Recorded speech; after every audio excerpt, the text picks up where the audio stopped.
allow them to attack the World Trade Center complex. Unfortunately for them, there were only 6 people killed, not enough to pass the legislation. So what happened is 2 years later, April 19, 1995, down comes Oklahoma City Murrah building, 168 people killed. 1 year later, the anti-terrorism legislation that takes away many of our constitutional rights and civil liberties is passed.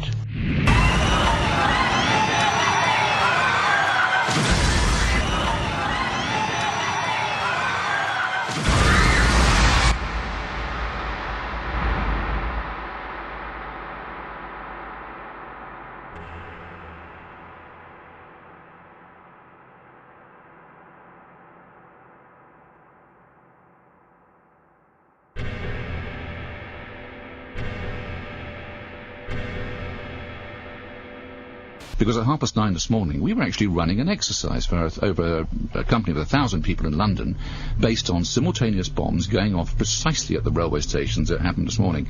So I still have the hairs on the back of my neck standing upright. To get this quite straight, you were running an exercise to see how you would cope with this, and it happened while you were running the exercise? Precisely.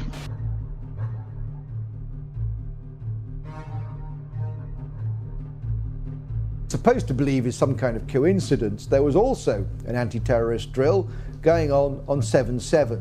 And again, just like 9/11, they were talking about attacks on the same targets, the same kind of tube stations, and exactly the same time as the actual attack happened, providing some kind of cover for what must be operations orchestrated in some way by the state.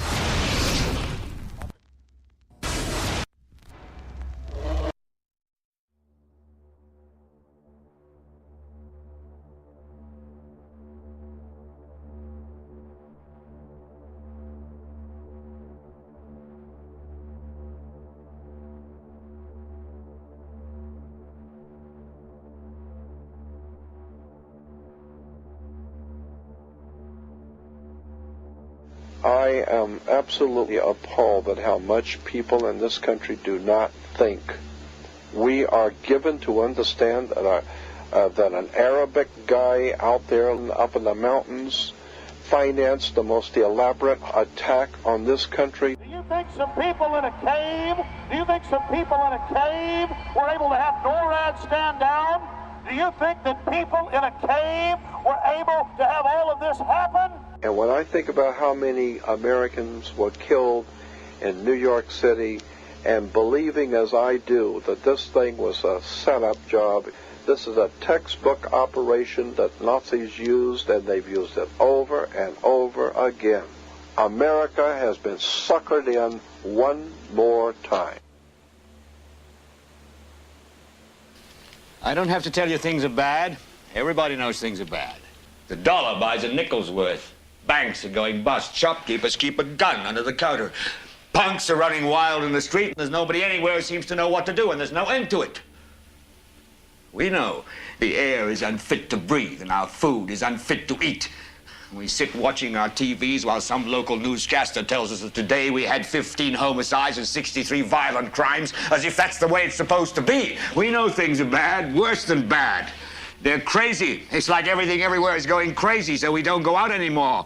We sit in the house, and slowly the world we're living in is getting smaller, and all we say is, please, at least leave us alone in our living rooms. Let me have my toaster and my TV and my steel-belted radios, and I won't say anything. Just leave us alone. Well, I'm not going to leave you alone. I want you to get mad.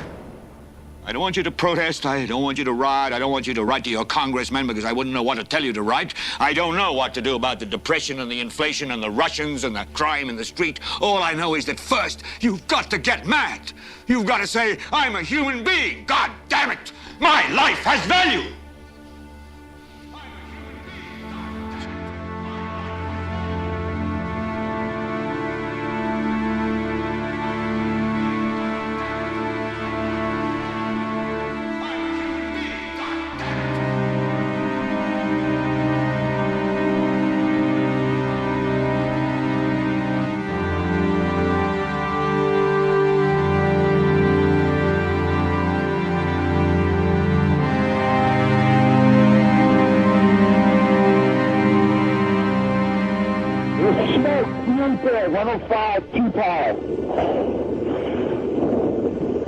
It's really bad. It's black. It's iron. My wife thinks I'm all right. I called her and said I was leaving the building. I was fine, and I'm banged. The three of us, 2 broken windows. Oh, God!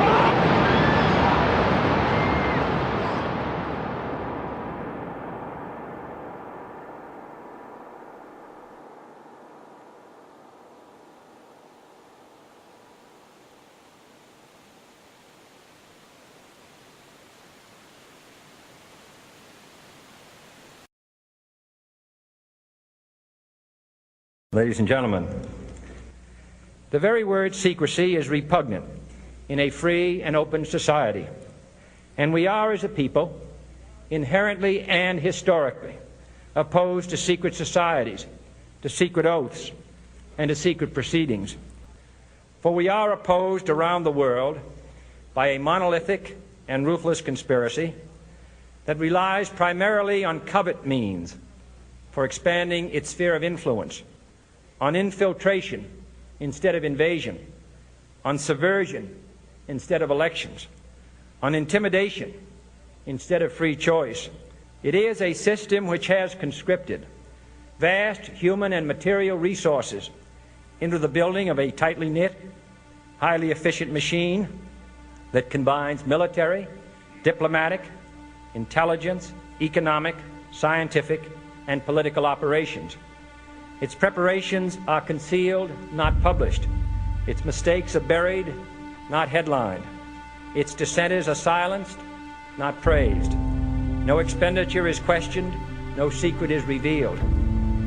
That is why the Athenian lawmaker Solon decreed it a crime for any citizen to shrink from controversy.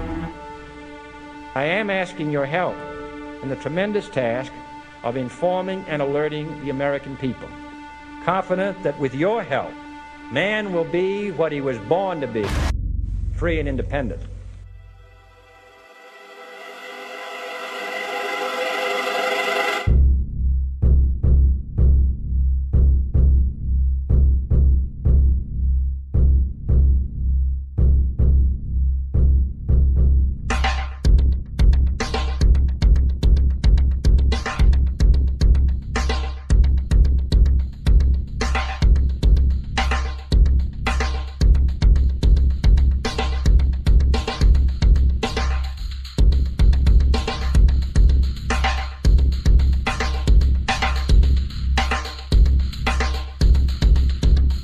(1775), the American Revolutionary War began as the American colonies sought to detach from England and its oppressive monarchy.